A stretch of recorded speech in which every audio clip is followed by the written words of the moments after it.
ফেনীর ফুলগাজী উপজেলার শ্রীপুরে দলের চেয়ারপারসন বেগম খালেদা জিয়ার ইস্কান্দার মজুমদার বাড়িতে যান বিএনপি মহাসচিব মির্জা ফখরুল ইসলাম আলমগীর। এ সময় ক্ষতিগ্রস্ত শিক্ষার্থী ও সাধারণ মানুষের মাঝে শিক্ষা উপকরণ ও ঢিউটিন বিতরণ করেন তিনি।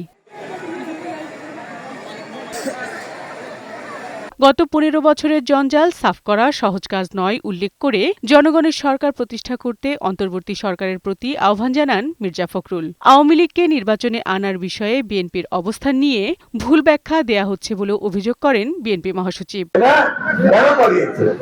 দেশের উপর এত অত্যাচার করেছে, এত নির্যাতন করেছে, এত মানুষ মেরেছে, ছেলেদের বাচ্চাদের মেরেছে, যার পরে আজকে তাকে দেশের মানুষ তাড়িয়ে দিয়েছে, তাই না? এদিকে কুড়িগ্রামের উলিপুর উপজেলা বিএনপি ও অঙ্গ সংগঠন আয়োজিত জনসভায় যোগ দেন দলের স্থায়ী কমিটির সদস্য আমির খসরু মাহমুদ চৌধুরী। তিনি বলেন, প্রধানমন্ত্রীর হাতে সব ক্ষমতা রাখা যাবে না, ক্ষমতার ভারসাম্য সৃষ্টি করতে হবে। প্রধানমন্ত্রীর হাতে সব ক্ষমতা দেওয়া, যার মাধ্যমে হাসিনার মতো দৈত্য সৃষ্টি হয়েছে, সেই দৈত্য যাতে সৃষ্টি না হয়, ক্ষমতার বন্টন হবে, ক্ষমতার ভারসাম্য রক্ষা করা হবে। দুইবারের বেশি প্রধানমন্ত্রী থাকবে না।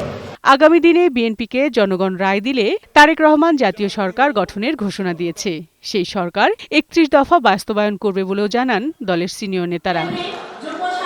বিউটি সমাদ্দার, বৈশাখী সংবাদ।